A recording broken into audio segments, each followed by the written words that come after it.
Hey everyone, welcome to my garage.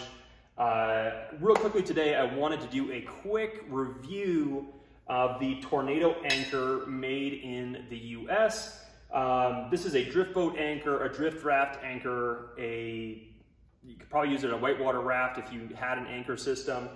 That's what this is designed for. I'm going to start out by saying what everybody else says, which is I'm not sponsored by Tornado. I'm not sponsored by really anybody in relation to the drift boat world. I just wanted to do a quick review on this because I noticed that, again, there wasn't a lot out there, and I realized that that's what every YouTuber says. I've got this on a Petzl carabiner pulley, or pulley carabiner rather.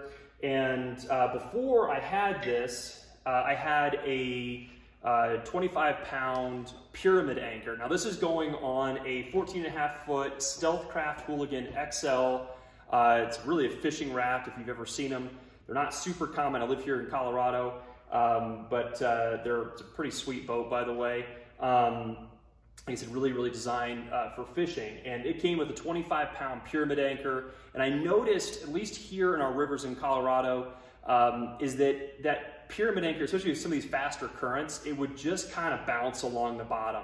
And you really basically had to get your boat fully stopped before you could drop your anchor. And even then, it didn't always bite right away. You really had to be in some soft water.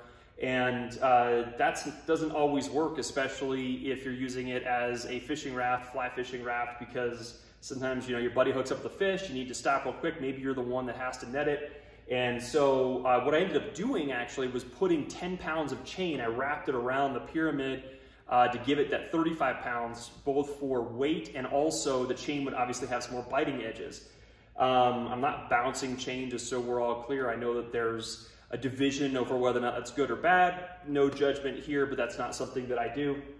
Either way, it worked, and it worked okay. What I noticed is that pyramid would have a tendency to, I guess, almost roll over on its top, right? Which would make it look like a normal pyramid instead of an upside down pyramid, and it would kind of stop there, which meant it was really more stopping on the chain than anything else. So I bought this from Downriver Equipment here in Colorado. Again, I paid full price for it. I think it was 180 bucks. And just to kind of try something different to see, because the idea behind this, right, is that these plates will actually spin and lock into the bottom. And I mean, just logically, it kind of makes sense. Plus with this, like I said, this is a 35-pound. I can take some of these plates off and make it a 30-pound, make it a 25-pound. I can make it a 3-pound or whatever I want it to do. And I kind of like that adjustability as well. So they don't really advertise it as that, but that's, obviously something you can do. And so I've only taken this out once so far in the Colorado River. And what I noticed, especially, if you're on that gravel bottom and you had that pyramid would just basically bounce along the bottom. And again, unless you were fully stopped and in soft water, this, you could drop it and you'd really feel it kind of lock in and click. You could almost, it literally feels like clicking in the boat. And as I'm assuming these plates are rotating around, digging into the boat, and then you literally kind of go duk, duk, duk, and it would stop. So pretty impressed there.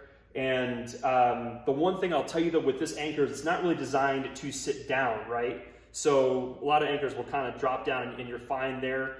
It's designed to actually sit behind the boat a little bit, so upstream from the boat. And I mean, obviously if 35 pounds will stop you in a lake, that's fine, of course. But it's really designed to sit upstream because that's what allows these to work. So we made that mistake a few times when we were dropping the anchor. We really realized we had to let out another foot or two of rope. And again, this is that double system, another foot or two of rope to get that anchor behind the boat to actually dig in versus just, sitting on what's effectively a flat plate.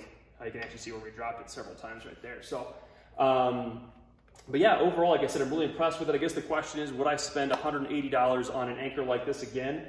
I think I would, especially with this. I really like this pulley system on here. It's so much easier than the other pulley system that ours came with, which was, the carabiner and then the slip here that most drift boats have.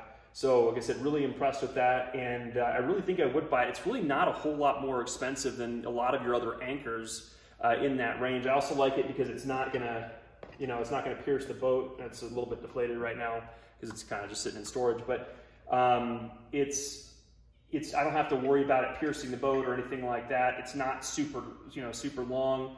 The only other anchor I think that would probably be pretty comparable, which I have on my one man pontoon, is the barrel anchor with the spikes off of it. That would probably work pretty well as well in something like this. I didn't have a chance to try something like that on this raft. But again, those are about the same price, if not a little bit more. Some of those I was seeing were over $200. So I figure for the price of this one, works out pretty well. No lead, which is, again, important for our river systems. And yeah, so overall, pretty big fan. Definitely a big step above the pyramid anchors that we're also used to, especially if you're running any sort of faster water. So there it is. There's an honest guy's review that, again, is not sponsored by anybody or anything like that. Just, like kind of a real world review. So that's it. Thanks.